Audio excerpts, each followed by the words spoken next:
Okay, bismillahirrahmanirrahim. Assalamualaikum warahmatullahi taala wabarakatuh. Sebelum kita pergi lebih jauh, kita buka majlis kita dulu dengan Ummul Kitab Al-Fatihah. A'udzubillahi minasyaitonirrajim. Bismillahirrahmanirrahim. Alhamdulillahirabbil alamin. Arrahmanirrahim. Maliki yaumiddin. Iyyaka na'budu wa iyyaka nasta'in. Ihdinas siratal mustaqim. Siratal ladzina an'amta 'alaihim ghairil maghdubi 'alaihim waladdallin. اهدنا الصراط المستقيم صراط الذين أنعمت عليهم غير المغضوب عليهم ولا الضالين. Pertama dan selamanya, Alhamdulillah, segala pujian dan kesyukuran kita panjatkan ke Hadrat Ilahi yang memberikan kita begitu banyak nikmat di atas nikmat, nikmat kesihatan, nikmat dapat bernafas, nikmat dapat makan pagi, breakfast, dan yang lebih penting adalah nikmat iman dan Islam lah. Dengan nikmat iman dan Islam ni, hidup kita akan menjadi lebih tenang dan tenteram. Dan seterusnya, selawat dan salam ke atas junjungan besar kita, Rasulullah sallallahu alaihi wasallam. Berkat perjuangan baginda dan para sahabat, kita dapat menikmati Islam sehingga ke hari ini, iaitu kalau kita tengok balik jarak antara kita dengan zaman para sahabat dan Rasulullah adalah sekitar 1400 tahun lebih. Tetapi berkat junjungan besar baginda dan kemudian yang mengikuti agama ini, yang menyebarkan agama ini, kita dapat menikmati sehingga Islam ini sehingga sekarang lah. Dan mudah-mudahan kita adalah mata rantai perjuangan dakwah Nabi Muhammad SAW. Dan tidak dilupakan, saya mengucapkan jutaan terima kasih kepada semua yang sudi melapangkan masa, yang kebiasaannya pagi ini ada yang sibuk dengan bekerja, ada yang mungkin sedang tidur, tetapi meluangkan masa untuk bersama dengan kita dalam kuliah duha. Jadi saya ucapkan jutaan terima kasih dan ahlan wa sahlan kepada semua. Dan terlebih terima kasih kepada kesemua lokaliti, iaitu lokaliti Hiliran Ampang, kemudian Seri Perlis 2, Pangsa Murni dan juga Jelatik. Jadi seterusnya, saya perkenalkan diri saya dahulu. Nama saya Muaz bin Imran. Baru sahaja graduasi daripada degree Syariah Fiqh wa Usul, dan insyaAllah akan menyambung pelajaran lah dalam bidang master. Okey, seterusnya tanpa menyangka masa, kalau kita lihat hari ini, kita akan berbicara tentang muraqabatullah.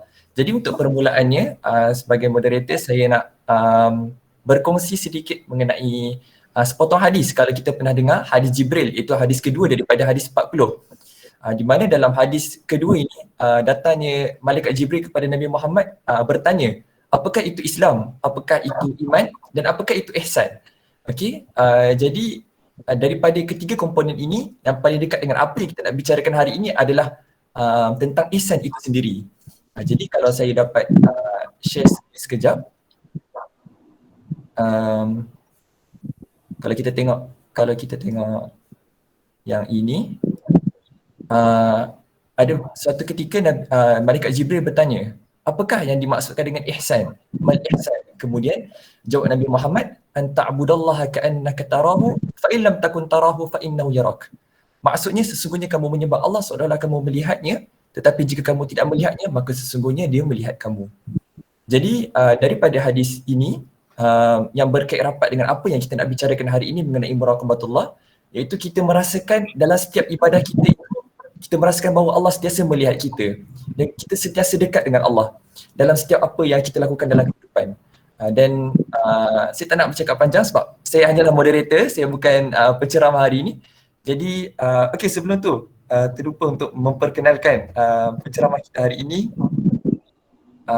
Tidak lain tidak bukan, yang tidak asing pada kita, bernama Ustaz Muhammad Amin bin Khizir, yang merupakan graduan Universiti Yarmouk, Jordan Syariah, dalam bidang syariah, ekonomi dan perbankan Islam, dan sekarang sedang berkhidmat di Sumitomo Mitsui Banking Corporation sebagai pegawai pematuhan syariah.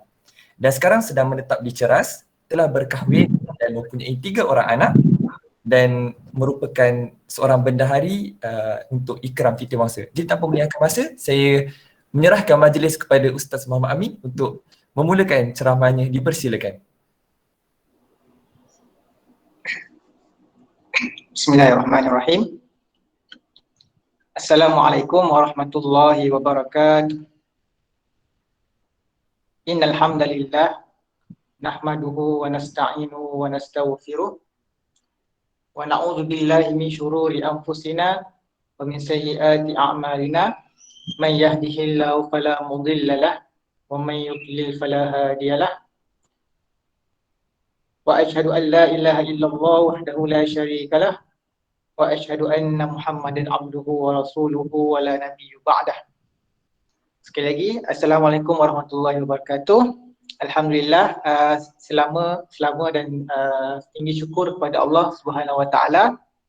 Alhamdulillah pada pagi ini kita digerakkan hati oleh Allah, kita dipilih oleh Allah Subhanahu Wa Taala untuk bersama-sama memeriahkan lagi atau memanfaatkan masa kita pada pagi ini untuk sama-sama kita tadabbur ataupun sama-sama kita menghayati nilai-nilai Islam di waktu duha ini, insya-Allah.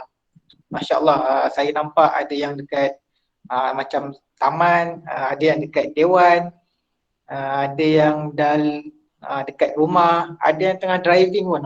Cik Amzali. InsyaAllah kita pun diberi rezeki kepada Allah, kita pun dah diberi kelonggaran sedikit Alhamdulillah.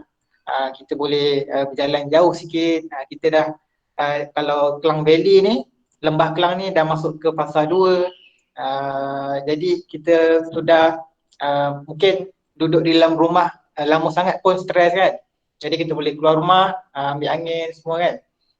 Okay, Alhamdulillah, itu semua adalah nikmat Allah Subhanahu Wa Taala kepada kita untuk kita meneruskan lagi kehidupan dalam Islam dan iman. Tajuk kita pada pagi ini insya-Allah muraqabah. Muraqabah ni adalah pengawasan dan pemerhatian. Muraqabah ni dalam bahasa Arab, kalau pengawas kita dekat sekolah dulu kita ada pengawas. Pengawas tu kalau dalam bahasa nama dia muraqib. Muraqib. Kalau Ustaz Muaz Ustaz Muaz dia belajar kat Jordan dulu kan. Dia kalau perempuan, kalau dia nak keluar pergi ke mana-mana yang jauh sikit, dia akan lantik seorang lelaki menjadi muraqib, menjadi pengawas. Begitu juga macam kita punya syarat-syarat nak pergi haji ataupun umrah lah kan. Yang perempuan kena ada kena ada yang orang yang mengawasi dia, muraqib. Okey. Pengawasan dan pemerhatian ni adalah satu sifat ataupun satu konsep yang sangat penting, topik yang sangat penting untuk dibahaskan atau untuk kita menghayati. Sebab seperti mana yang Ustaz Muaz cakap tadi, hadis Jibril, sebenarnya Ustaz Muaz dah dia dah bagi kesimpulan. Hadis Jibril tu merupakan satu pertanyaan daripada malaikat Jibril sebenarnya. Hadis tu panjang. Dia bertanya, Jibril datang kepada Nabi. Sebenarnya Jibril datang dalam bentuk manusia. Waktu pada ketika itu para sahabat sedang duduk dengan Nabi, kemudian datang seorang yang tidak nampak tanda-tanda yang dia ni datang dari jauh. Sebab tapi orang sahabat-sahabat Nabi ni tak kenal. Sebab nampak dia kemas, baju putih. Kalau orang yang jauh datang mesti kita tengok kalau orang yang bermusafir datang, kita nampak macam baju dia macam yalah kotor-kotor sikit kan. Lepas tu rambut pun mungkin ada debu-debu sebab kerana di padang pasir kan. Tapi malaikat Jibril ni dia datang dalam bentuk manusia yang sangat kemas, baju putih semua kan. Kemudian dia duduk dekat Nabi, dia tanya, apakah itu Islam? Dan Nabi jawab, rukun Islam yang 5 itulah. Kemudian malaikat Jibril ni tanya, apakah itu iman? Dan Nabi pun menjawab 6 rukun iman. Kemudian last kali tu barulah malaikat Jibril tanya, apakah itu ihsan? Okey, ihsan itulah yang menjawab makna ataupun konsep muraqabah itu, iaitu kita ni beribadah kepada Allah ataupun apa-apa ibadah sekalipun, kita solat ke, kita puasa ke, kita infak ke, dalam ibadah kita tu kita kena sertakan ataupun kita kena bayangkan bahawa kita melihat Allah. Kalaupun kita tidak boleh dapat bayangkan seperti itu, fa illam tarau fa innahu yaraka. Kalau kita tak dapat nak bayangkan bahawa kita melihat Allah, tetapi kita yakinlah bahawa Allah melihat kita. Itulah konsep muraqabah, pengawasan dan pemerhatian. Kalau sekarang, zaman sekarang ni lagilah, muraqabah ni sangat penting. Kalau dulu-dulu zaman dululah, mungkin untuk kita ni, untuk anak-anak kita, contoh orang dulu kan, kalau anak-anak ni tak nak diganggu, tak nak tak nak bagi dia tahu benda-benda yang tak elok semua, kita akan kurung dia dalam rumah. Bukan kurung lah, kita akan bagi tahu anak kita supaya duduk di rumah, jangan keluar. Sebab bila keluar tu macam-macam ada, macam-macam nampak apa-apa semua kan. Tapi zaman sekarang ni dia terbalik pula. Sebab kemudahan internet, handphone, laptop semua kan, itu semua berada di dalam rumah sekarang. So dia terbalik. Sekarang ni, zaman sekarang ni, konsep muraqabah ni sangat penting, tersangat penting sebab kemudahan-kemudahan ini sudah kira sekarang kemudahan-kemudahan ni dah ada. So dekat rumah pun ada macam-macam maksiat ataupun dosa yang senang dilakukan oleh kita semua lah. Sama ada dari segi percakapan kita, pergaulan kita di dalam WhatsApp, di dalam media sosial, ataupun apa-apa video, lagu-lagu yang tak baik kita dengar, itu semua berada di dalam rumah kita hari ini. Sebab itu konsep muraqabah ni sangat penting, supaya kita dapat mendekatkan diri kita kepada Allah, ataupun kita dapat kira memperbaiki keikhlasan kita, memperbaiki ibadah kita supaya lebih ikhlas kepada Allah Subhanahu Wa Taala. Itu sebagai pendahuluan lah muraqabah ni. Nanti kita akan pergi sedikit dalil-dalil yang menyokong ataupun dalil-dalil yang membantu, yang menguatkan hujah bahawa kita ni sedang diawasi oleh Allah Subhanahu Wa Taala. Cuba kita bayangkan kalau contohlah kalau dalam lift di mana-mana, di bangsa di flat ke, di perumahan awam ke, dalam lift tu dia ada CCTV biasanya. Dan kita tahu dalam lift tu ada CCTV, dan dalam lift tu lah kita ni rasa macam duduk tegak kan, tak nak kantor kan. Kalau boleh, kalau gatal pun tak nak garu kan. Kalau hidung gatal pun tak nak garu, sebab kita tahu ada pengawal sedang tengok CCTV tersebut. Begitu juga dengan mana-mana lah CCTV di bank ke, ataupun di pasar raya ke. Boleh-bolehnya CCTV tu dipasang sebab dia nak kawal pergerakan. Kalau di pasar raya tu mungkin ada kecurian ke. Jadi CCTV yang kita takut tu sebenarnya CCTV Allah lebih jauh lebih baik daripada itu. Recording dia semua Allah sebut di dalam Al-Quran kan. Nanti di hari akhirat nanti kita akan dapat recording kita, kehidupan kita daripada mula kita lahir sehinggalah kita mati. Kita akan dapat tengok kita punya kehidupan kita. Nampak tak recording Allah itu, CCTV Allah itu sangat detail, sehingga kan di dalam surah Al-Kahfi kalau kita baca surah Al-Kahfi malam Jumaat ataupun hari Jumaat, ada disebutkan wa wudi'al kitab wa taral mujrimina mushfiqina mimma fi wa yaquluna ya waylatana ma li hadzal kitab la yughadiru saghiratan wala kabiratan illa ahsaha. Kita akan dapat buku catatan amalan kita pada hari akhirat nanti, yang dia tulis setiap kita punya perbuatan kita, setiap ibadah kita, setiap kelipan mata kita pun akan ditulis di dalam buku tersebut. Semuanya direkodkan oleh Allah Subhanahu Wa Taala. Tak rosak punya recording tu. Sebab itu orang-orang yang kalau dalam surah Al-Kahfi itu disebut mujrimin, orang yang melakukan kesalahan. Ada ulama yang mengatakan orang-orang kafir yang terkejut bila tengok buku catatan amalan tu. Kata, buku apa ni kan? Ma li hadzal kitab la yughadiru saghiratan wala kabiratan illa ahsaha. Sebesar-besar perbuatan dia dan sekecil-kecil perbuatan pun direkodkan di dalam buku catatan amalan tersebut. Itulah sebenarnya kita kena tanamkan dalam diri kita konsep muraqabah ni. Setiap perbuatan yang kita lakukan, setiap isi hati kita yang kita detikkan dia, itu pun Allah tahu. Okay. Alright, kita pergi kepada slide seterusnya. Okay, topik hari ini kita akan bincangkan, ini ada 7 bahagian lah insyaAllah.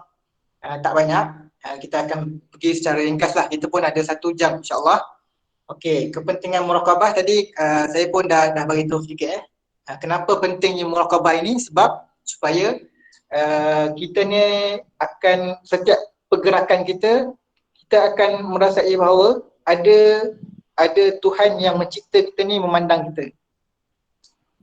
Bahkan Allah ada sebut, bukan Allah saja yang memandang, Allah juga ada makhluknya yang mencatat, iaitu malaikat. Okay, begitu juga dengan yang lain-lain. Anggota badan kita pun sendiri akan menjadi saksi pada hari akhirat nanti. Bumi pun akan menjadi saksi apa yang kita lakukan atas dia. Pada akhirat nanti, seperti mana yang disebut di dalam surah Al-Zalzalah, surah Izazul. Kita dah hafal kan? Ayat yang keempat. Yauma izin tuhaddisu akhbaraha. Yauma izin tuhaddisu akhbaraha. Pada hari itu, tuhaddisu akhbaraha. Bumi ni akan memberi khabar-khabar tentang apa yang kita dah lakukan di atasnya. Itu bumi menjadi saksi. Ada ayat lain yang mengatakan bahawa kulit kita pun menjadi saksi. Kita punya tangan pun akan bercakap. Kita punya kaki pun akan bercakap. Kalau mata kita yang buat dosa, mata kita akan bercakap. Nanti kita akan pergilah dalil-dalil tersebut supaya dalilnya salah satunya untuk menguatkan hujah yang Allah itu maha mengawasi lah melalui makhluk-makhluk dia, melalui ciptaan-ciptaan Allah. Okay. Kemudian kita akan pergi makna muraqabah ni sebagai makna dari segi bahasa dan istilah, dalil-dalil muraqabah, jenis-jenis muraqabah, kisah-kisah sirah. Ini pun penting supaya kita dapat mungkin kalau bila kita dengar sirah-sirah Nabi ataupun sirah-sirah sahabat mengenai muraqabah ni, kita dapat meningkatkan kita punya tahap pengawasan kita lah. Tahap kita punya keimanan kita supaya lebih tinggi, supaya apabila kita nak melakukan sesuatu, kita berfikir dulu dan kemudian barulah kita bertindak. Okay. Yang keenam, kelebihan orang yang bermuraqabah dari aspek duniawi dan aspek ukhrawi, akhirat. Di dalam Al-Quran pun ada dalil-dalil yang menyatakan orang-orang yang bermuraqabah ni akan dapat sekian-sekian. Yang ketujuh, bagaimana kita nak berusaha untuk terus muraqabah. Okay, mungkin kita ni dah ada muraqabah kan. Kita ni dah faham dah sebenarnya konsep muraqabah.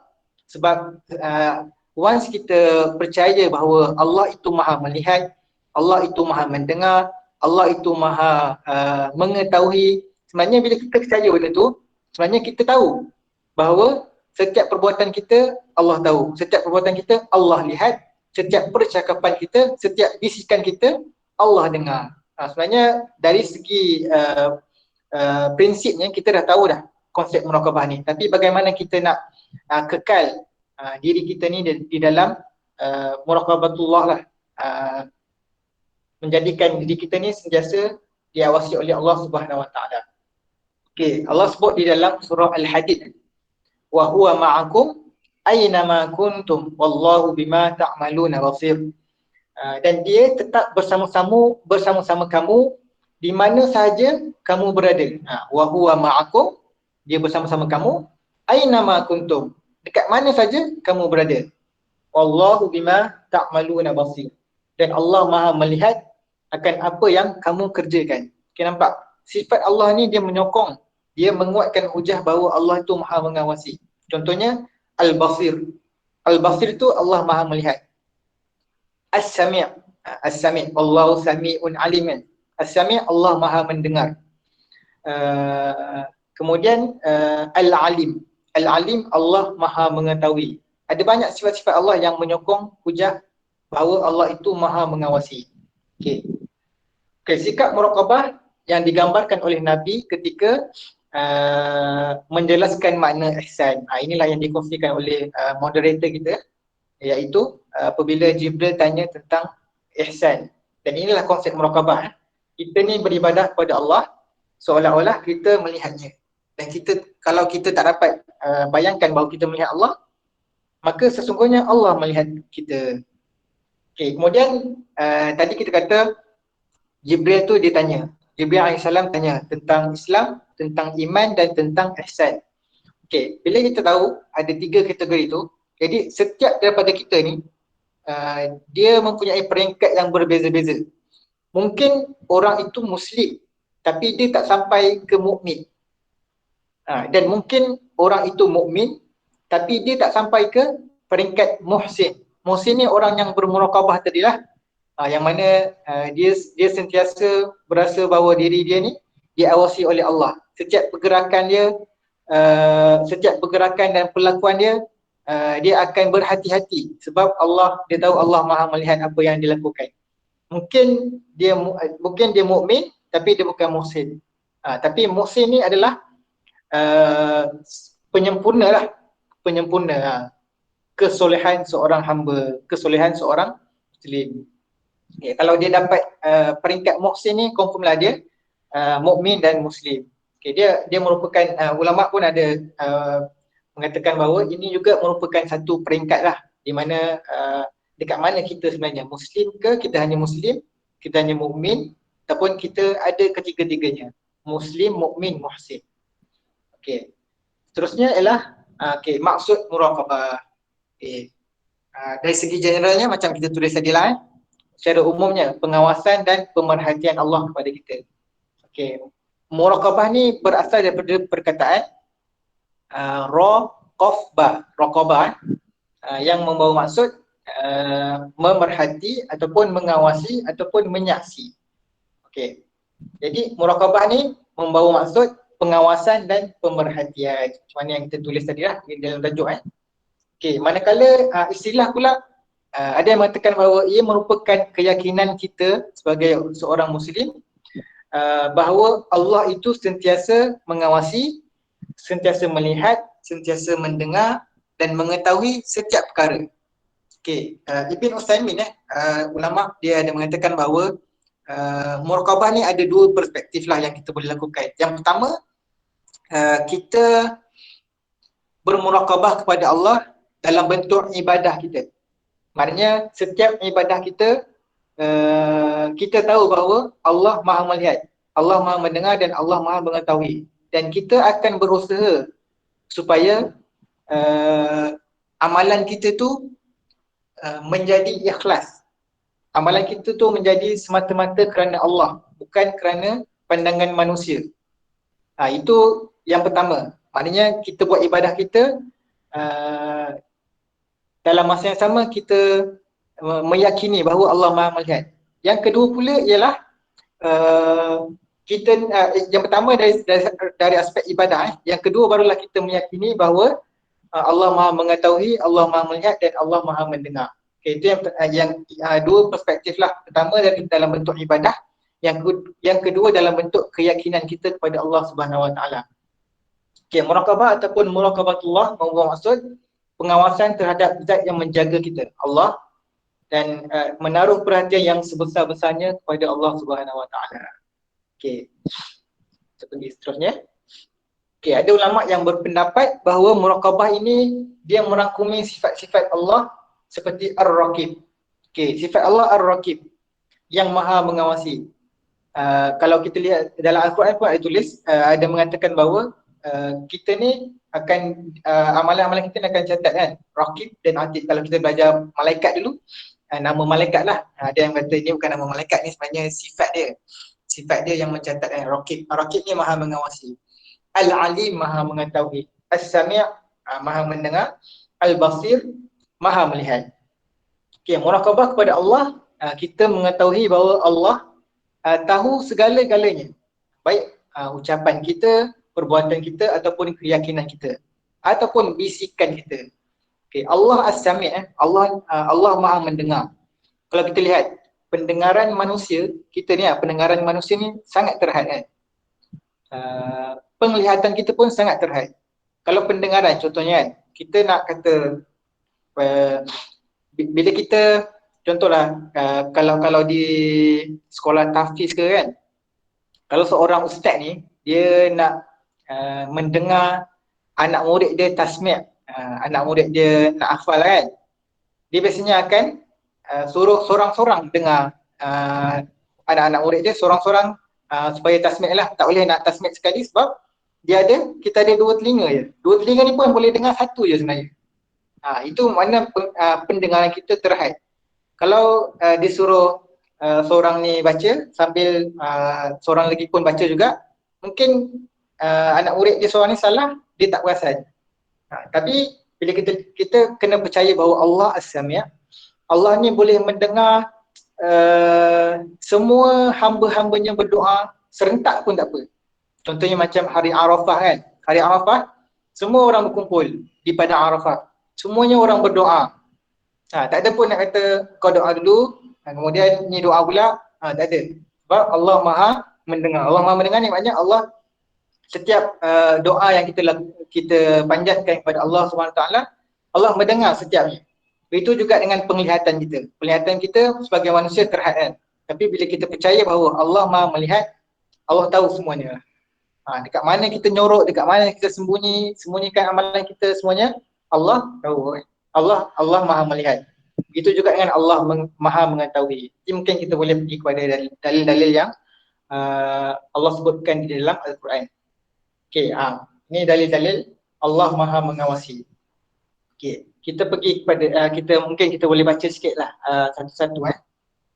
Yang pertama ialah mengenai surah Al-Ahzab ayat 52.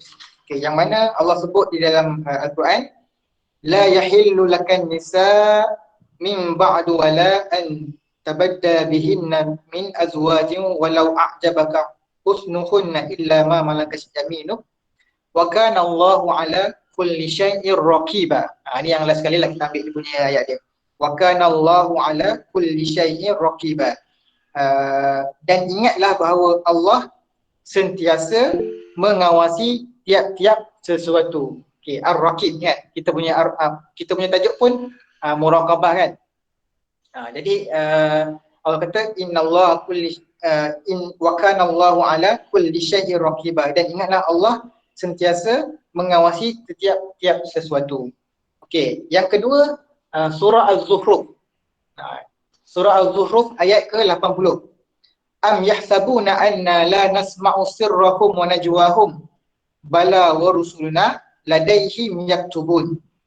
Patutkah mereka menyangka bahawa kami tidak mendengar apa yang mereka sembunyikan di dalam hati? Allah sebut am yahsabuna anna la nasma'u sirrahum wa najwahum. Adakah kita ni menyangka bahawa Allah tak dengar kita punya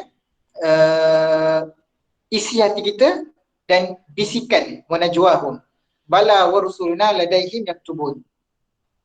Bukan sebagaimana yang mereka sangka, bahkan utusan kami iaitu malaikat. Bala wa rusuluna. Wa rusuluna ni bukan rasul dalam konteks ayat ni. Wa rusuluna ni ialah malaikat yang menjaga mereka. Ada yang menulis segala yang mereka lakukan. Okey, ini merupakan dalil yang menyokong juga bahawa Allah itu Maha mengawasi. Bahkan Allah menghantar makhluk-makhluk lah, ciptaan dia lah, contohnya para malaikat, untuk menulis setiap perkataan, untuk menulis setiap bisikan kita, setiap isi hati kita. Okey, dalam surah Al-Mujadalah juga, seperti mana yang seperti juga surah Az-Zukhruf, ini ayat yang panjang juga, yang mengatakan bahawa ma yakunu min najwa salasatin illa huwa rabi'uhum wala khamsatin illa huwa sadisuhum wala adna min zalika wala aksar illa huwa ma'ahum aina ma kanu. Okey, tiada berlaku bisikan antara 3 orang melainkan dialah yang keempat. Allah lah yang keempat. Dan tiadalah yang berlaku 5 orang melainkan dialah yang keenamnya. Dan tiada yang kurang dari bilangan itu dan tiada yang lebih ramai melainkan ia ada bersama-sama mereka. Okey, wala adna min zalika wala aksar illa huwa ma'ahum. Okey, kita mungkin bisik dengan kawan kita. Kita bisik, kita mengumpat kita mengejek kan. Kita bisik dengan kawan kita supaya orang tu tak dengar lah, orang lain tak dengar.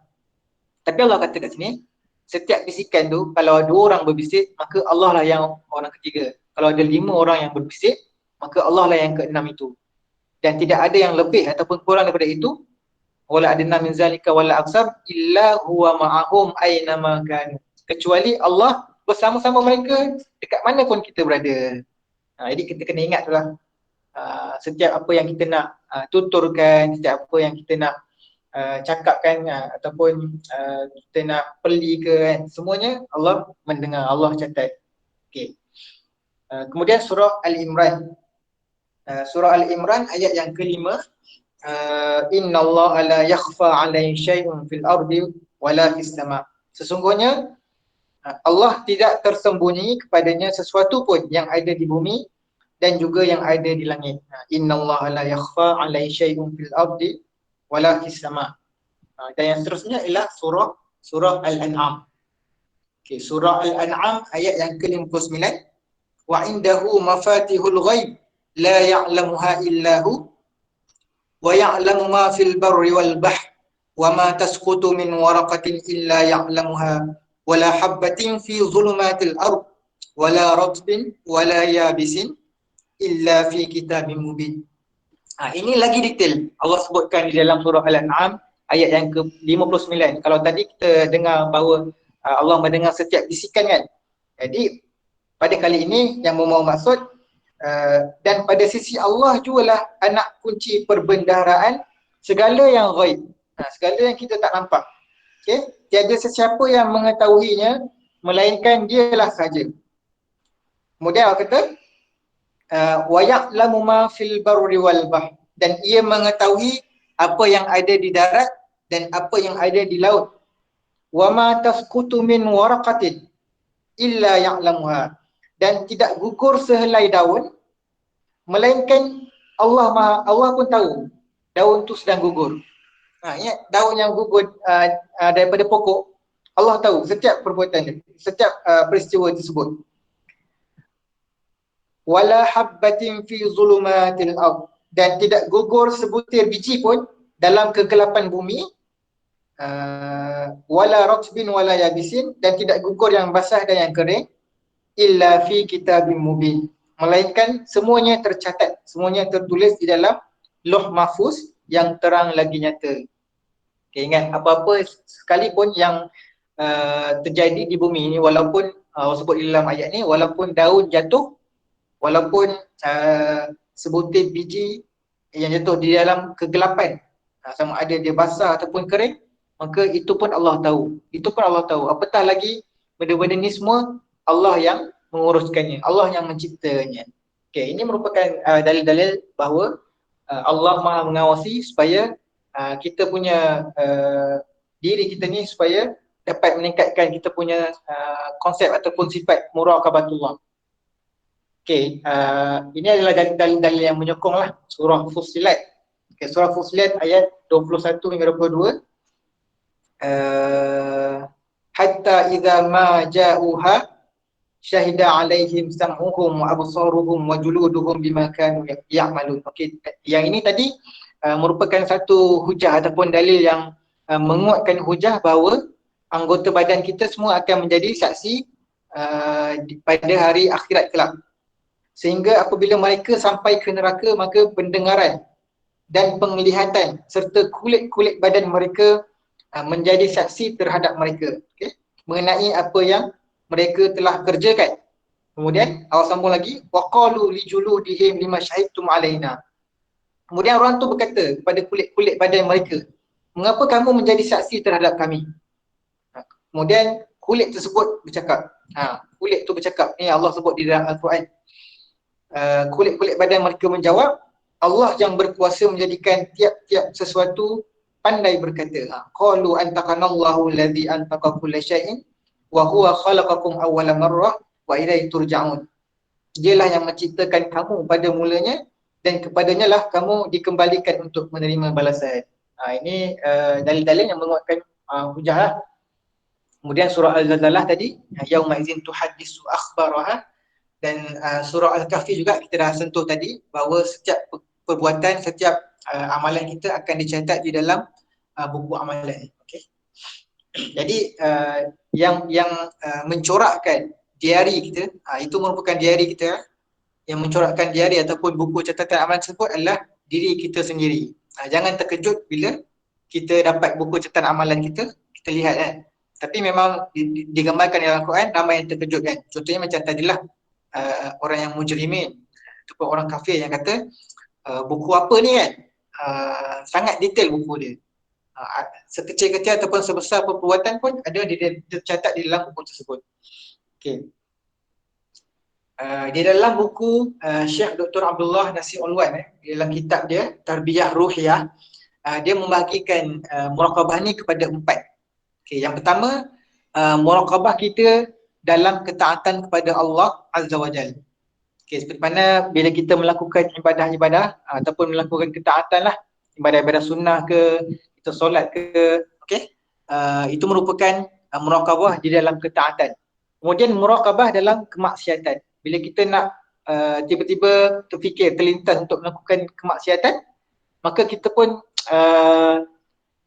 mengawasi diri kita, dan kita kena ada dalam hati kita ni bahawa Allah Maha mengawasi.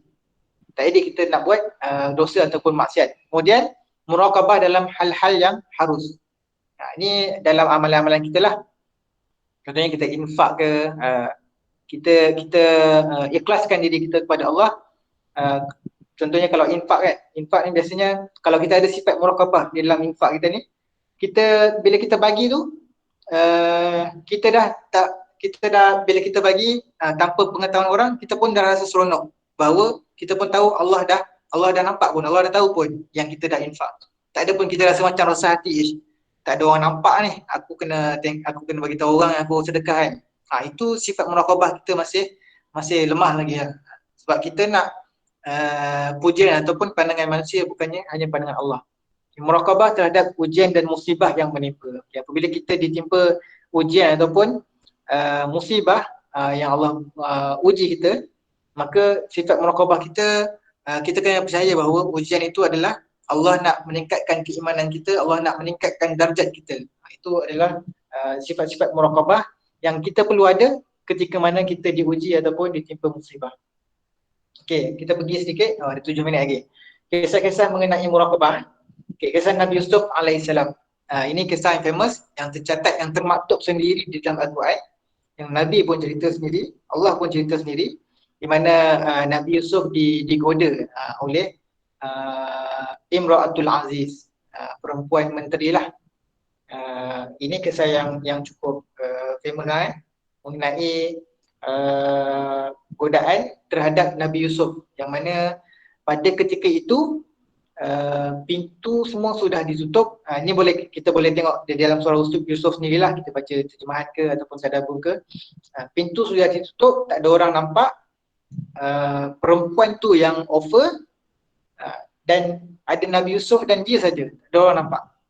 Lepas tu Allah kata walaqad hammat bihi wa hamma biha. Perempuan tu dah goda Nabi Yusuf. Nabi Yusuf pun wa hamma biha. Nabi Yusuf pun dah macam ada tergoda, tergoda. Tapi apa Nabi Yusuf buat? Nabi Yusuf cabut lari. Nabi Yusuf terus cabut lari supaya sebab dia kata inni akhafullah, kan? Aku takut kepada Allah. Inni ma'adallah, kul ma'adallah. Sebab itu apabila kita ni, contohlah sebab muraqabah ni, orang yang benar-benar diuji dengan muraqabah ni adalah apabila kita ni keseorangan, kita bersendirian. Yang kedua, kita mudah melakukan dosa, kita mudah melakukan maksiat. Ini betul-betul kita sedang diuji tahap muraqabah kita kepada Allah Subhanahu Wa Taala. Bila kita bersendirian, bila kita keseorangan. Yang kedua, bila benda tu senang je nak buat. Okay, contohnya kalau kita tidak keseorangan lah, kita ada orang ramai, kita mungkin malu untuk melakukan dosa, kita mungkin malu untuk melakukan maksiat. Begitu juga dengan yang kedua, benda ni dah ada depan mata. Bukannya perempuan tu yang menolak. Contohnya. Jadi tahap pada ketika inilah sifat muraqabah itu sangat-sangat diuji. Okay, kemudian nasihat, sebab itu kita perlu tutup pintu-pintu yang boleh membuatkan kita ni dosa kepada Allah Subhanahu Wa Taala lah. Okay, nasihat Luqman kepada anaknya, ini boleh tengok kepada surah Luqman sendiri, yang mana Luqman Hakim ni dia menasihati anaknya supaya sentiasa ada perasaan bahawa Allah itu Maha mengawasi, mengetahui, mendengar dan melihat. Okay. Ujian para sahabat ketika perjalanan menunaikan umrah. Okay, yang ini pun ada tercatat di dalam Al-Quran. Kalau pada ketika itu bila para sahabat nak melakukan umrah, bila dia dah ihram, antara larangan-larangannya adalah dilarang memburu kan. Bila kita belajar larangan ihram ni, salah satunya ialah berburu.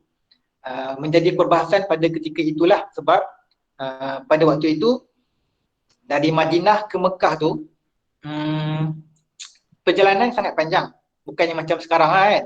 Sekarang ni bila kita daripada Madinah ke Mekah tu dalam 6 jam lah naik bas. Tapi waktu zaman Nabi dulu, jalan kaki ataupun unta ataupun haiwan lah, yang memakan masa mungkin 8 hingga 10 hari ataupun berbelas-belas hari. Dan mungkin pada pertengahan perjalanan tu mungkin ada yang lapar dan ada yang nak makan lah kan, berburu lah. Sebab tu ada larangan berburu. Dan pada ketika itulah Allah sebut di dalam Al-Quran, sekejap, kan boleh baca sikit lah dia punya ayat. Okey, surah Al-Maidah ayat 94 ni. Ya ayyuhallazina amanu la yabluwannakumullahu bisyai'in minas saidi tanaluhu aydikum wa rimahukum liya'lamallahu man yakhafuhu bil ghaib wa man ya'tada ba'da zalika falahu 'adzabun 'adzim. Wahai orang-orang yang beriman, sesungguhnya Allah menguji kamu semasa kamu berihram dengan sesuatu dari binatang buruan yang mudah ditangkap oleh tangan kamu dan mudah terkena tikaman lembing-lembing, supaya Allah ketahui wujudnya.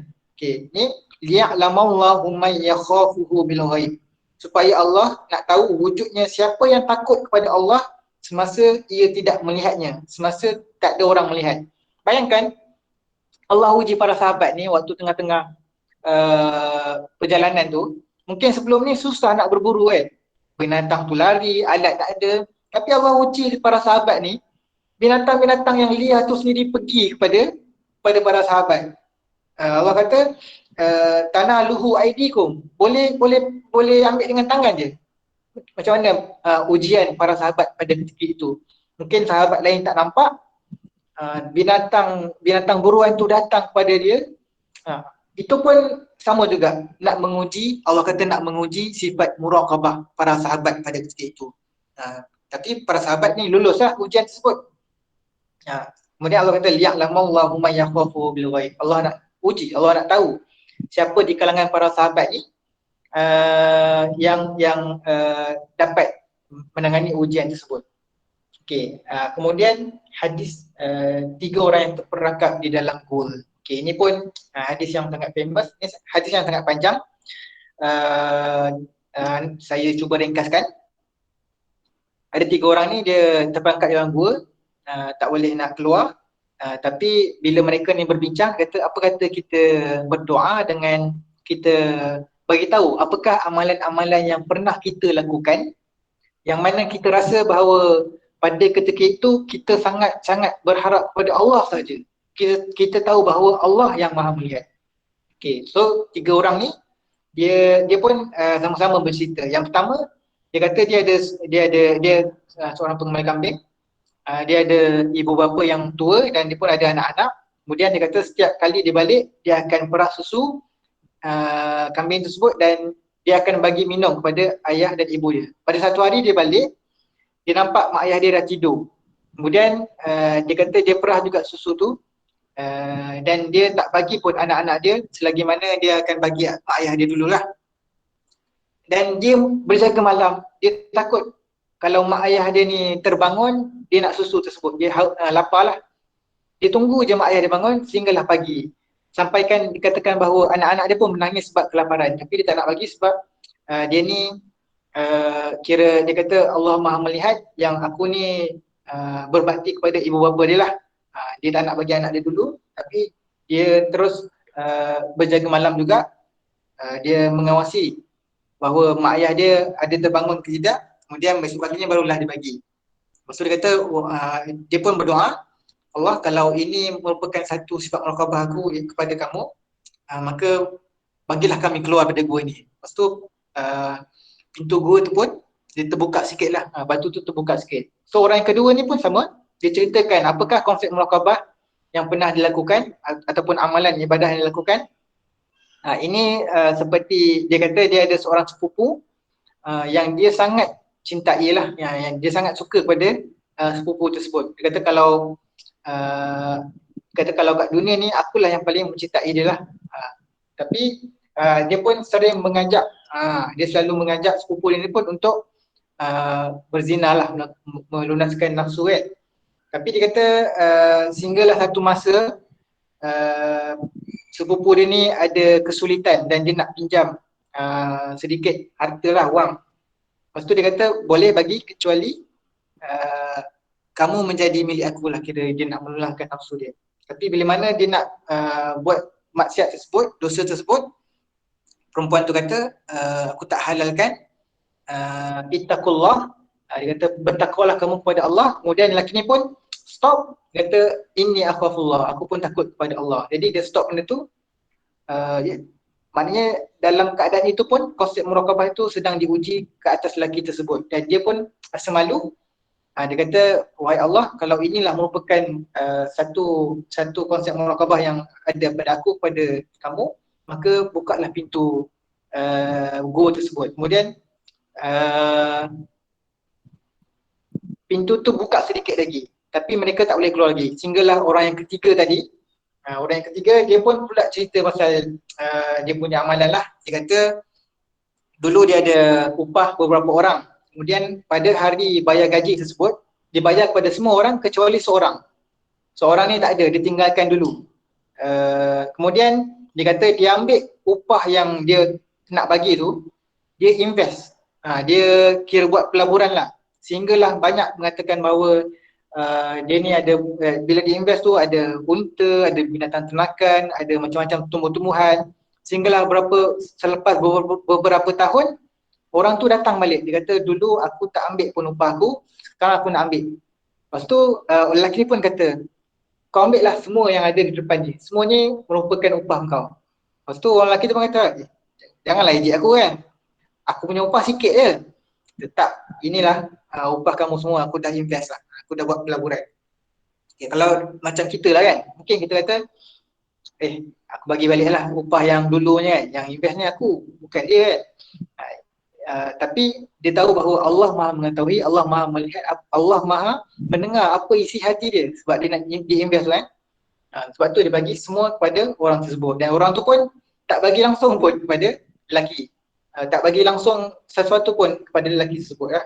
Kemudian memang pintu gua tu terbuka, kemudian mereka boleh keluar. Jadi kita boleh bila kita berdoa ni, kita boleh kira kita kaitkan dengan amalan-amalan kita yang kita rasa waktu tu kita sangat rapat, kita sangat takarub pada Allah Subhanahu Wa Taala.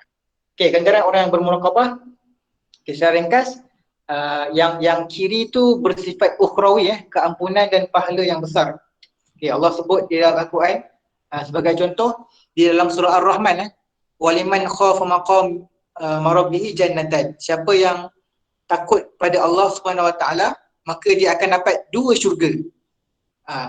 Dalam surah Ar-Rahman ada beritahu, ada ulama kata pertama syurga yang pertama sebab dia sifat muraqabah dia kepada Allah Subhanahu Wa Taala.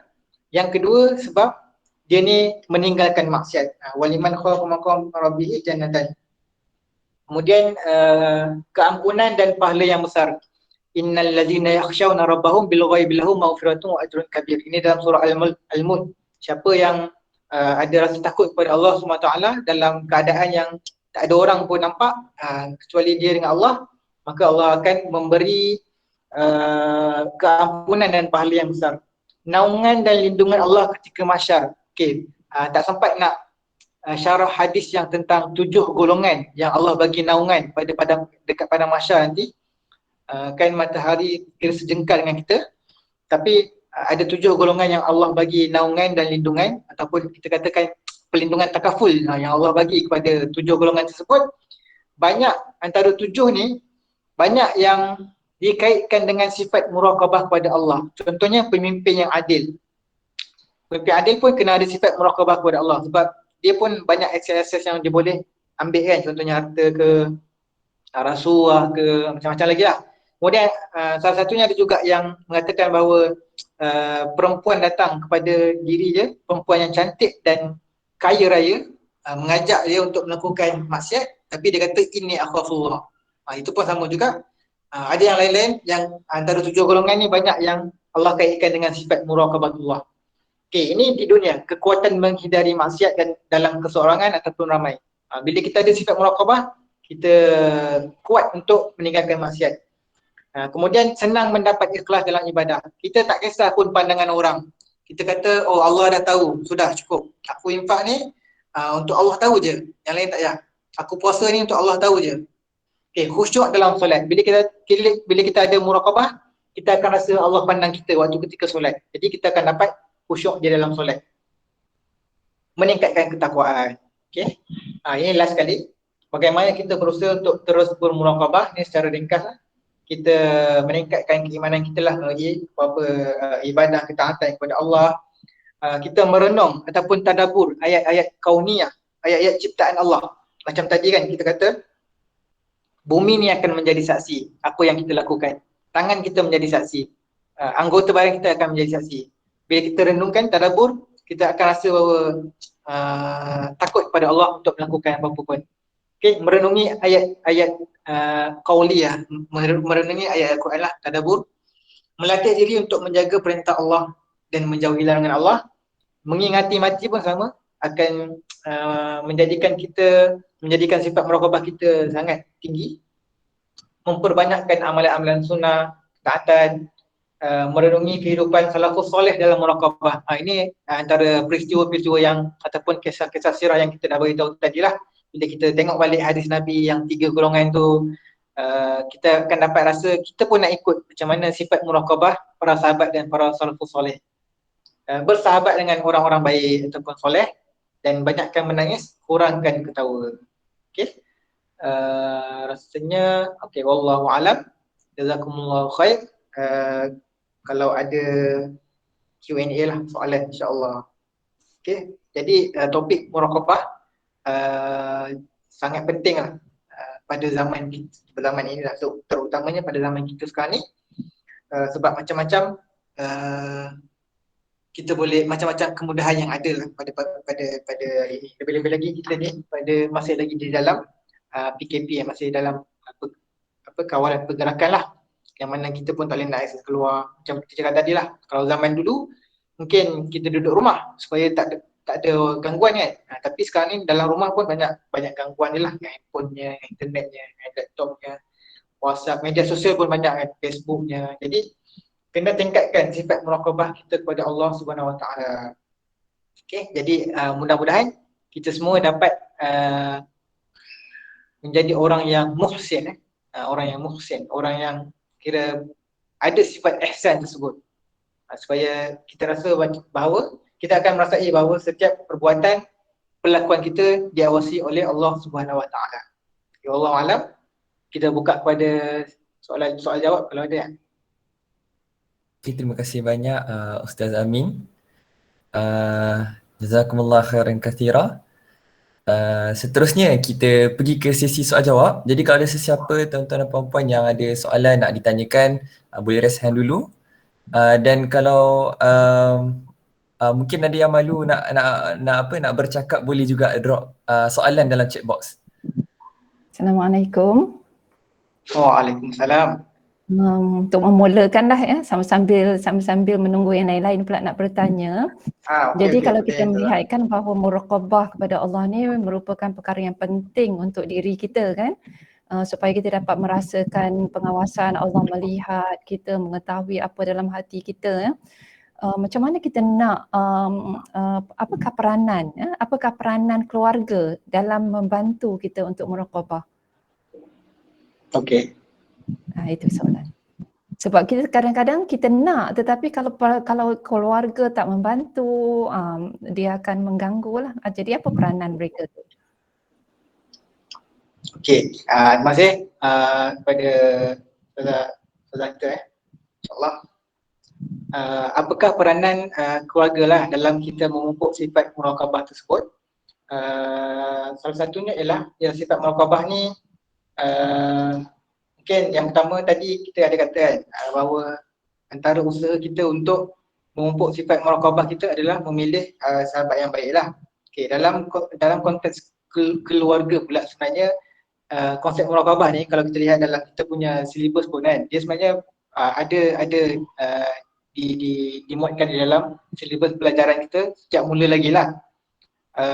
Mungkin kita boleh melihat dari segi tadabbur ayat-ayat Allah yang mengatakan bahawa yang menyokong hujah bahawa Allah itu maha melihat, Allah itu maha mendengar, Allah itu maha mengetahui.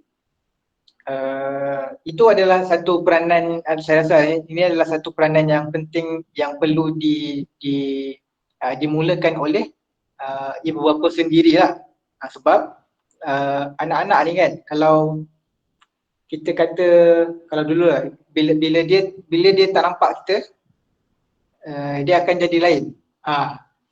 Jadi bila kita pupuk sifat muraqabah, bila kita sendiri yang mulakan sifat muraqabah tersebut, memang nak pupuk sifat muraqabah ni dia tak nampak kan.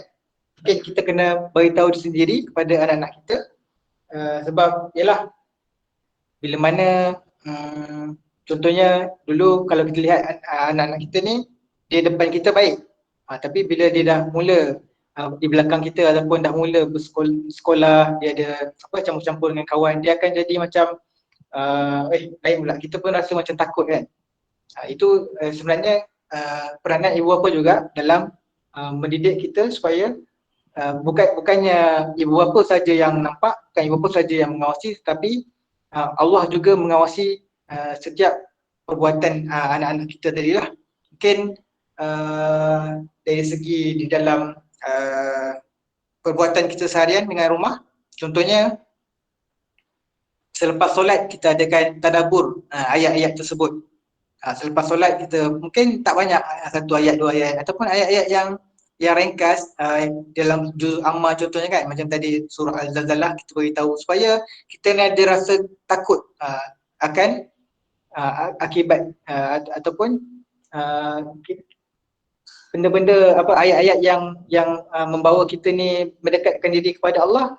Contohnya macam azab-azab Allah bila kita rasa macam bila bersendirian, ataupun bila kita ni diuji oleh Allah SWT kan. Macam tadi, bersendirian dan senang melakukan kesalahan, maka apa yang kita patut lakukan, kita tutup. Sebagai contoh yang kedua, kita sebagai ibu bapa ataupun keluarga, kita cuba menutup pintu-pintu yang boleh melakukan yang boleh mengajak kita melakukan dosa tersebut lah. Contohnya macam kita rasa YouTube contohnya, ataupun video-video, kita adakan security. Contohnya kalau handphone, kita hadkan penggunaan handphone contohnya, ataupun kita adakan, mungkin sekarang ada apps yang kita boleh kawal apa yang anak kita lakukan. Itu merupakan satu bentuk yang kira mencegah lah. Kita mencegah, kita dapat mengawal apa-apa yang dilakukan oleh anak-anak kita ataupun keluarga kita lah. Satu konsep yang sangat penting, kita menutup pintu-pintu yang boleh membawa kepada dosa tersebut, kepada maksiat tersebut.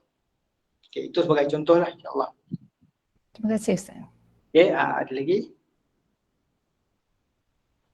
Okay, boleh minta pencerahan tentang membuat maksiat. Okay, ada pertanyaan tadi. Boleh minta pencerahan apakah peranan syaitan kepada manusia dalam membuat maksiat dia? Syaitan memang peranan dia akan selalu menghasut lah. Memang itu janji ataupun kerja syaitan lah dari sejak Nabi Adam itu diturunkan kan. Syaitan ni akan sentiasa menghasut kita untuk lari daripada jalan Allah SWT, sehinggalah kita ni melakukan dosa dan melakukan maksiat. Tetapi kita kena ingat, apakah sekiranya lah memang mungkin kita tak dapat nak, yalah manusia ni Nabi kata setiap manusia akan melakukan kesalahan, setiap manusia akan melakukan dosa kan. kullu bani Adam lahu khata'. Tetapi orang yang melakukan kesalahan, sebaik-baik orang yang melakukan kesalahan ni adalah orang yang bertaubat. Okay, mungkin muraqabah kita dah ada muraqabah, tapi tiba-tiba kita tak dapat nak kawal juga. Tapi muraqabah kita ni selepas itu pun, contohlah selepas kita terlanjur melakukan maksiat, terlanjur melakukan dosa, muraqabah seterusnya ialah muraqabah kita untuk bertaubat kepada Allah Subhanahu Wa Taala. Sebab tu dalam Al-Quran dia ulang-ulang kisah Nabi Adam dan Iblis. Sebab kedua-duanya melakukan kesalahan, kedua-duanya melakukan pengingkaran, tapi kita nak ikut Nabi Adam ataupun Iblis. Iblis lepas dia melakukan pelanggaran, dia masih soalkan Allah kan. Dia masih persoalkan perintah Allah. Dan dia tak nak bertaubat. Tapi Nabi Adam, bila dia melakukan kesalahan, terus dia kata, Rabbana zalamna anfusana wa illam taghfir lana wa tarhamna lanakunanna minal khasirin. Dan selepas peristiwa itu pun, Iblis memang dia berjanji bahawa dia akan sentiasa menghasut manusia. Okay, peranan syaitan itulah, peranan syaitan memang akan menghasut manusia. Dia takkan berputus asa. Lagi-lagi kalau kita pernah melakukan kesalahan tersebut dan syaitan tu tahu apa kelemahan kita. Dan pada ketika itulah sifat muraqabah kita ni pun diuji. Okay, aku pernah buat benda ni dulu kan. Syaitan pun tahu taktik. Dia kata, alah, dia ni senang je, kita hasut dia macam ni. Sebab dia pernah lakukan dulu kan. Time tu memang kita punya sifat muraqabah kita teruji dan taubat kita pun teruji sebenarnya. Taubat nasuha kita pun teruji. Okay? InsyaAllah. Jadi kena sentiasa bermuraqabah kepada Allah. Sebab tu kita kata tadi, muraqabah ni ada beberapa kategori. Pertama, muraqabah dalam ketaatan. Kemudian muraqabah kepada maksiat. Kemudian kalau kita terlanjur pun kita masih muraqabah untuk bertaubat kepada Allah Subhanahu Wa Taala. Okey, wallahu a'lam. Okey, terima kasih Ustaz Amin. Terima kasih Ustaz. Ada lagi soalan ke? Dibuka lagi kepada sesiapa yang nak bertanyakan soalan.